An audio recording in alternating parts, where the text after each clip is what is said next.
हमने SVOC किया, अब हम A कर रहे हैं एडवर्बियल एडजंक्ट। एडवर्बियल एडजंक्ट, थोड़ा सा एडवर्ब्स के बारे में समझते हैं, फिर ये एडजंक्ट क्या है ये देखेंगे। ग्रामर में, इंग्लिश ग्रामर में एडवर्ब्स का बहुत बड़ा रोल होता है। क्रिया विशेषण जो क्रिया की विशेषता बताते हैं, विशेषण की विशेषता बताते हैं। एक क्रिया विशेषण जो कि दूसरे क्रिया विशेषण की विशेषता बता दे, एडवर्ब्स।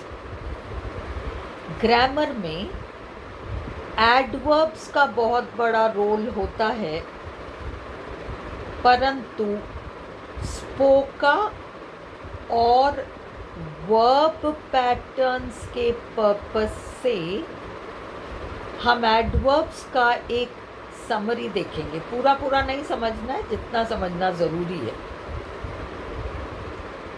नंबर 2, एडवर्ब्स मेनली, मुख्य रूप से कब और कहाँ का जवाब देते हैं।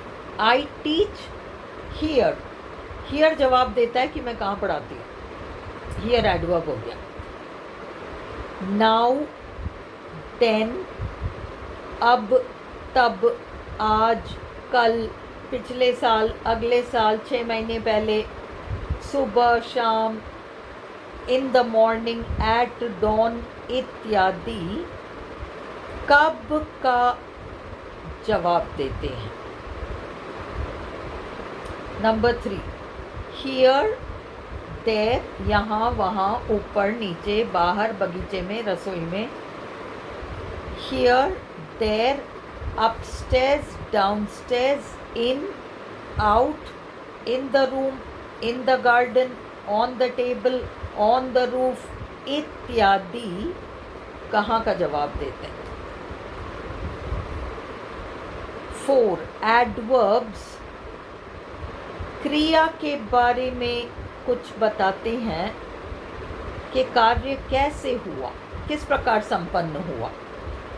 जैसे द सन शाइन्स ब्राइटली, आप देखो एरो ब्राइटली से शाइन्स तक जा रहा है, सन तक नहीं जा रहा।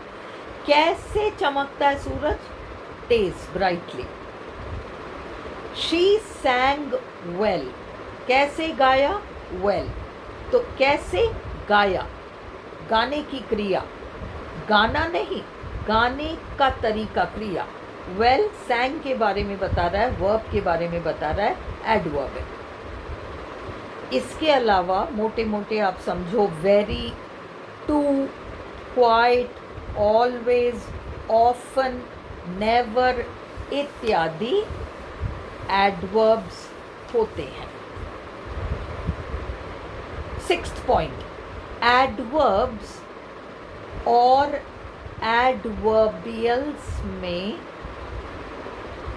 वो फर्क होता है जो माँ और मासी में होता है।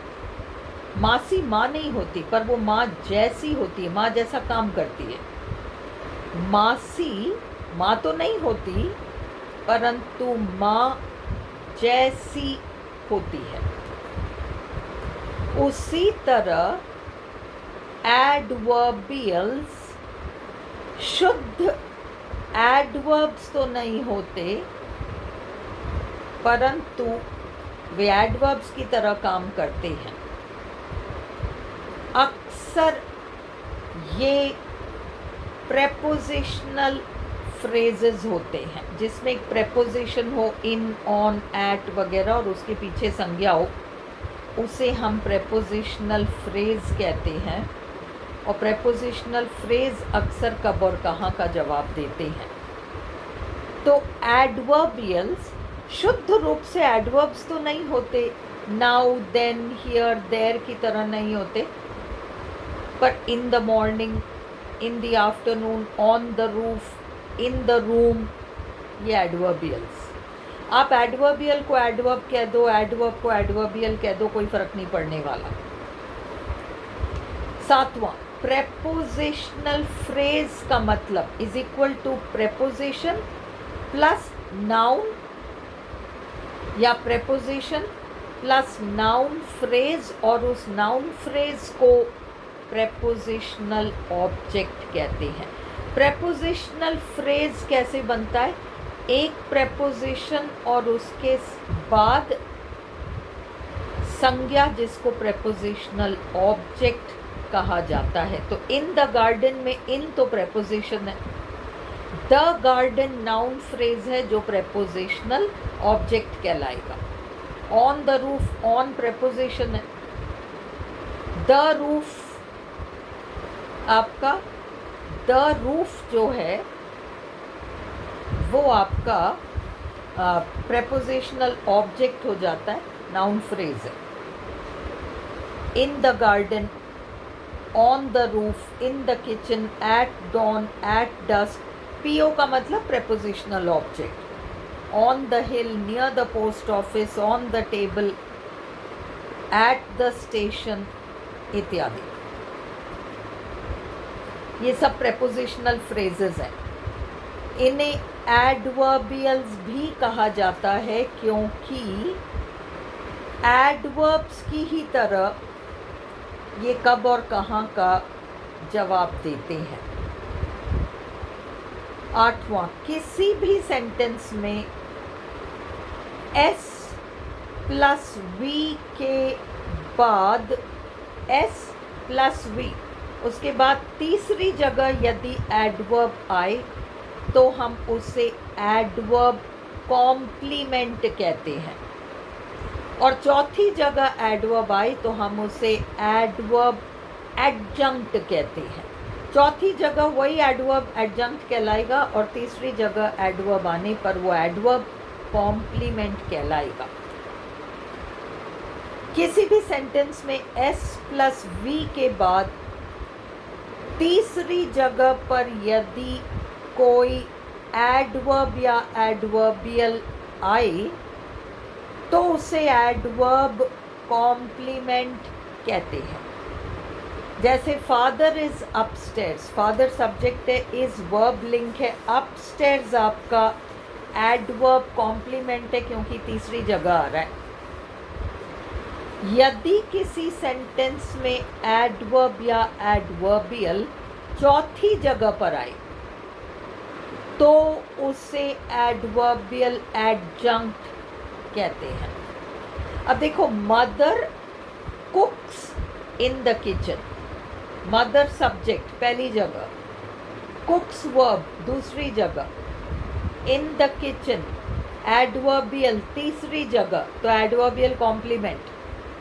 वही sentence mother cooks food in the kitchen, तीसरी जगह फूड आ गया और चौथी जगह इन द किचन आया तो वहाँ इन द किचन एडजंक्ट कहलाएगा। तो इन द किचन में कुछ भी नहीं है, वो तीसरी जगह आए तो कॉम्प्लीमेंट है, चौथी जगह आए तो एडजंक्ट है। Mother cooks food in the kitchen, mother subject है नंबर 1, कुक्स वर्ब है नंबर 2, फूड ऑब्जेक्ट है number 3, in the kitchen adverbial adjunct number 4। जबकि mother cooks in the kitchen में mother number 1 position as, cooks verb number 2 position, in the kitchen adverb complement 3। 9, adverb को adverbial या adverbial को adverb कहो तो कोई फर्क नहीं पड़ता। Adverb phrase, adverbial phrase, prepositional phrase, preposition plus prepositional object सब सेम है। The book is on the table, the book आपका सब्जेक्ट है, इज आपका लिंक वर्ब है, ऑन द टेबल को आप एडवर्ब फ्रेज कह लो, एडवर्बियल फ्रेज कह लो, प्रेपोजिशनल फ्रेज कह लो, प्रेपोजिशन प्लस प्रेपोजिशनल ऑब्जेक्ट कह लो, एडवर्ब कॉम्प्लीमेंट कह लो, एडवर्बियल कॉम्प्लीमेंट कह लो क्योंकि तीसरी जगह आ रहा है।